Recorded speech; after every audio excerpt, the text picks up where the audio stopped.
Die Evangelie van Johannes hoofstuk 3.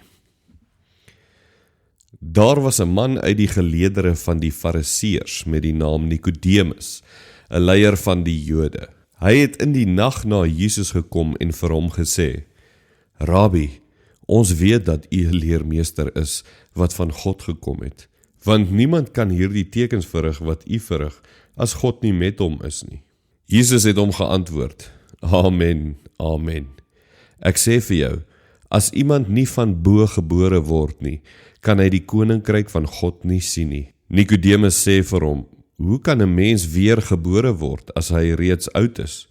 Hy kan tog nie 'n tweede keer in die moederskoot ingaan en gebore word nie. Jesus antwoord: Amen, amen. Ek sê vir jou, as iemand nie uit water en gees gebore word nie, kan hy die koninkryk van God nie binnegaan nie. Wat uit die vlees gebore is vlees, en wat uit die gees gebore is gees. Moenie daaroor verbaas wees dat ek vir jou gesê het, julle moet van bo gebore word nie. Die wind waai waar hy wil, en jy hoor sy geluid, maar jy weet nie waarvandaan hy kom en waarheen hy gaan nie. So is elkeen wat uit die gees gebore is. Hierop vra Nikodemus hom: Hoe kan hierdie dinge gebeur? En Jesus het hom geantwoord: Jy is die leermeester van Israel, en jy begryp hierdie dinge nie? Amen, amen. Ek sê vir jou, ons praat oor wat ons weet, en ons getuig oor wat ons gesien het, en tog aanvaar julle ons getuienis nie. As ek julle van die aardse dinge vertel, en julle glo nie, hoe sal julle dan glo as ek julle van die hemelse vertel? En niemand het na die hemel opgevaar nie, behalwe hy wat uit die hemel neergedaal het. Dit is die seun van die mens.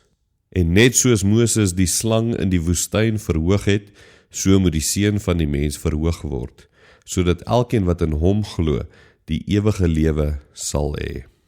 Want so lief het God die wêreld gehad, dat hy sy unieke seun gegee het, sodat elkeen wat in hom glo, nie verlore sal gaan nie, maar die ewige lewe sal hê. God het immers nie sy seun na die wêreld gestuur om die wêreld te veroordeel nie, maar sodat die wêreld deur hom verlos kan word. Wie in hom glo, word nie veroordeel nie, maar wie nie glo nie, staan reeds veroordeel, omdat hy nie in die naam van die unieke seun van God geglo het nie. En dit is die oordeel. Die lig het in die wêreld gekom, maar die mense het die duisternis liefgehad bo die lig, omdat hulle dade boos was. Want elkeen wat kwaad doen, haat die lig, en kom nie na die lig nie, sodat sy dade nie aan die kaak gestel kan word nie.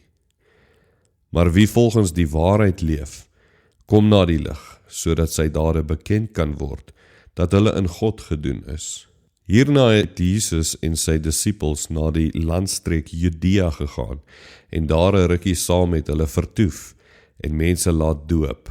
Johannes was ook besig om te doop by Enon, naby Salem, omdat daar baie water was, en mense gekom het om hulle te laat doop. Johannes was immers nog nie in die tronk gegooi nie. Daar het toe 'n woordestryd tussen sommige van Johannes se disippels en 'n Jood oor die seremoniële reiniging ontstaan. Hulle kom toe na Johannes en sê vir hom: Rabbi, hy wat oorkant die Jordaan by u was, die een van wie u getuig het, kyk, hy doop en almal gaan na hom toe.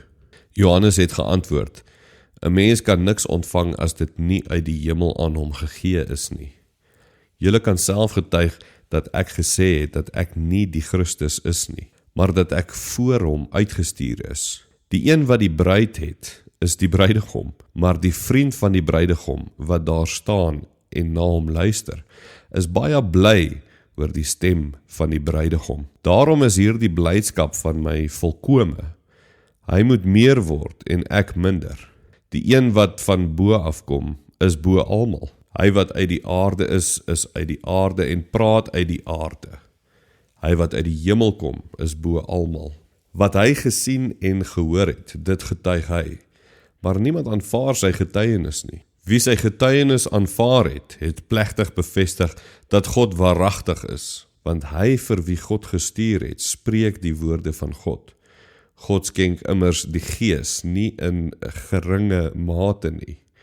Die Vader het die Seun lief en het alles in sy hand gegee. Wie in die Seun glo, het die ewige lewe, maar wie aan die Seun ongehoorsaam is, sal die lewe nie sien nie. Inteendeel, die toorn van God bly op hom.